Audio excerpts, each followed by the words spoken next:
Welcome, man. Welcome back to the channel. I am headed to school. I love it, man. Traffic is slow.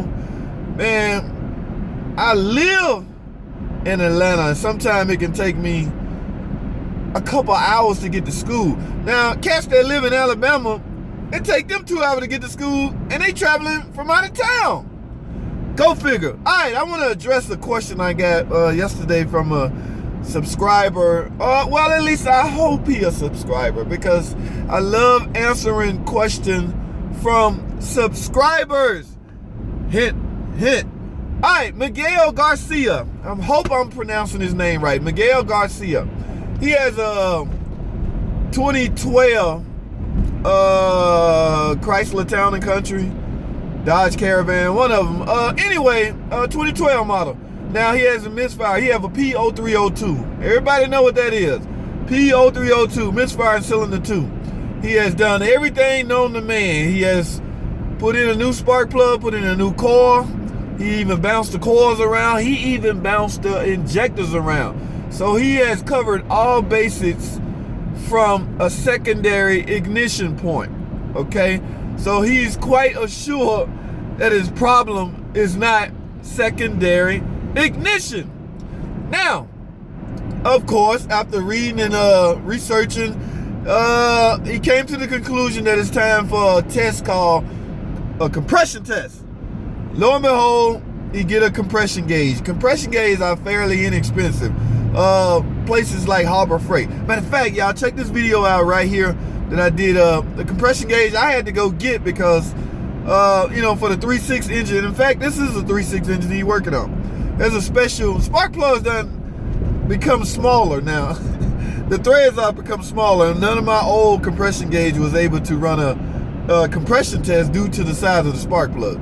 So check that video out. Go to Harbor Freight and get you one of those cheap, inexpensive. You do not have to spend $200-300, guys, on the big truck, tool truck, to get a decent compression gauge. All right, let me finish. He go along with his compression test. Of course, in order to do cylinder 2, one must adhere to removing the upper plenum. That's right, the upper intake plenum. Okay.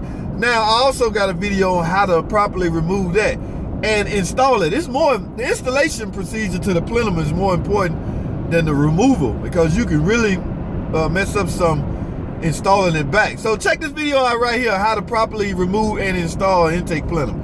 All right, enough of that. Okay. Now, he got it off, and he got the plenum off, that is. So now it's time to do his compression test.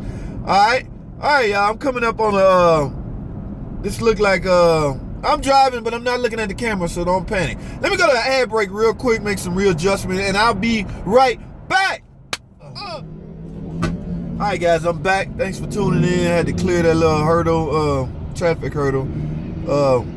I'm going 5-10 miles an hour on a freaking 4-lane freeway, guys, so there's no danger and risk of me chit-chatting with y'all while I do this. Now, what was I at? The compression test. He ran the compression test. He have normal compression in cylinder 2. Now, here's my deal with that. I talk about this a lot.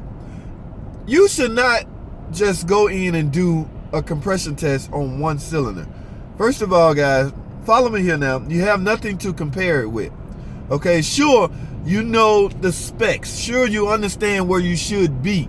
But if the cylinders beside it, we're talking about cylinder 2. So if cylinder 4 is low, it doesn't really matter what cylinder 2 is. Okay, so I highly recommend when you do a compression test to do them all.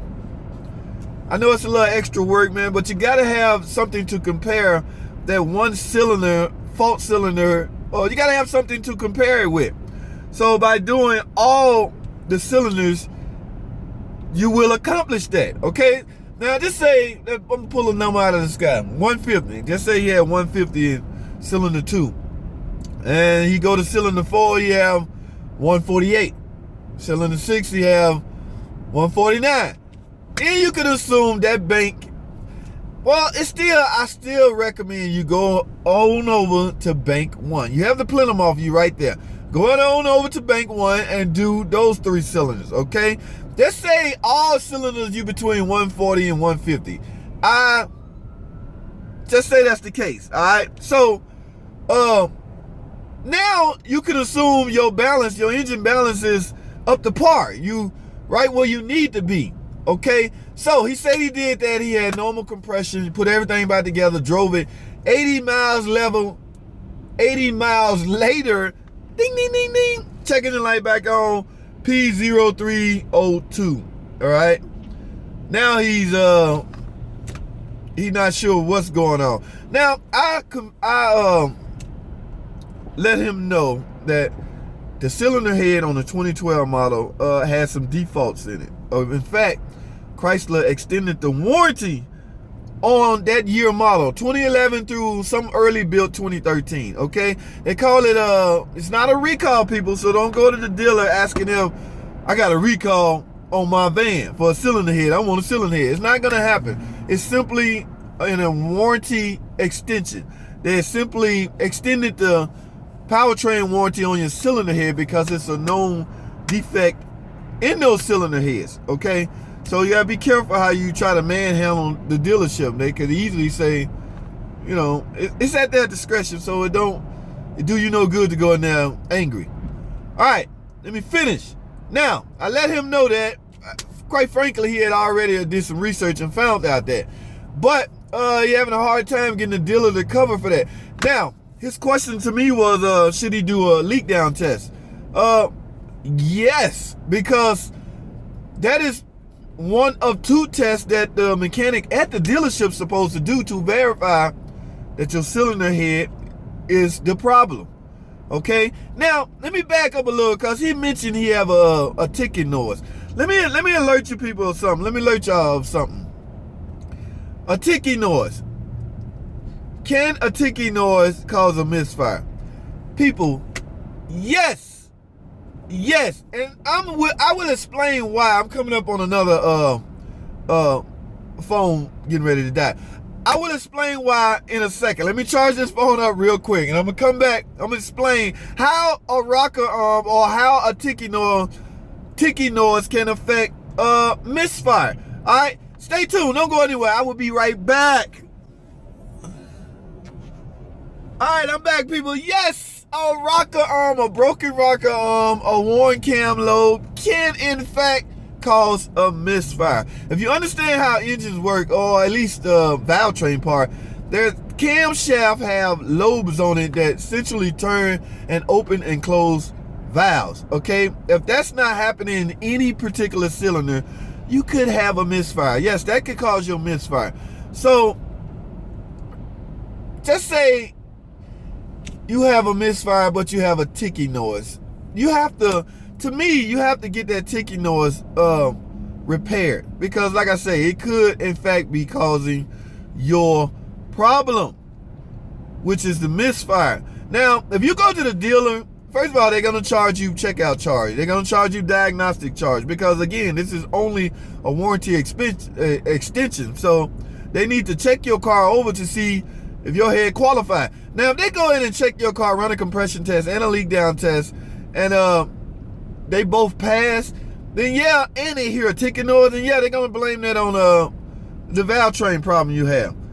And they're gonna write you up an estimate for the repairs of that valve train problem.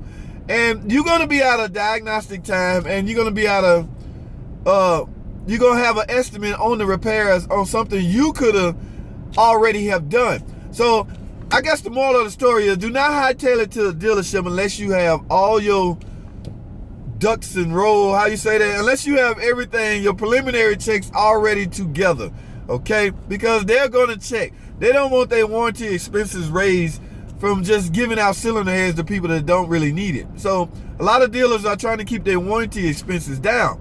So when they make that repair, it essentially raises their warranty expense. But because it's a warranty extension, they're obligated through Chrysler and through the buyer to make those repairs. Sure, they can get it paid, but they don't want unnecessary warranty expense. I don't know if y'all understand that, but that's the dealer's political side of things, okay? Yes, a mechanic would love to just go in and you know, put heads on cars all day. It's fairly easy and pay pretty good. But you can't, okay, for political purposes. All right, so I'm gonna end this video and end this moral of the story. I'm gonna end this by saying, before you go, yes, your engine, your car qualifies for X56 if you are under 150,000 miles and your Caravan with the 3.6 engine, which mostly they all are, between 2011 and 2013, early built, yes, your van qualifies for X56, but it has to meet certain thresholds, is that the word? It has to meet certain requirements to deem necessary for a cylinder head, okay? So if the problem is not secondary ignition or a valve train issue, then yeah, you likely have internal problems with your head. All right, so I'm gonna have to wrap this video up, guys.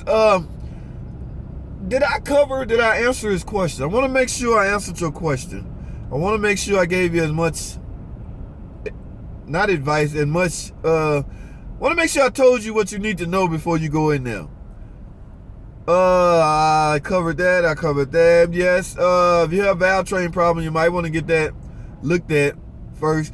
Now, I'm gonna talk about this ticking noise on a separate video, but yes, I'm gonna wrap this video up. Thanks for the question, man. I can't type all that in, so I might as well shoot a quick video. Again, if you have questions, man, please subscribe to the channel, man. I done got to the point where YouTube can now let, well, I can go in and see if you subscribe. I'm not petty like that. I'm not gonna say I'm not answering your question if you don't subscribe, but it puts a smile on my face when I know I'm talking to a subscriber, or when I know I'm conversating with a subscriber. I mean, random guys that just come in, try to get some knowledge and then bail out. Hey man, it is what it is, but I really like, so please already be subscribed when you ask a question. It just helps my answer better. If that makes sense. I hope it makes sense. All right, I gotta go, guys. Whoa, I'm running over 10 minutes. Thanks for watching. Comment, subscribe, and I'll see y'all in the next video.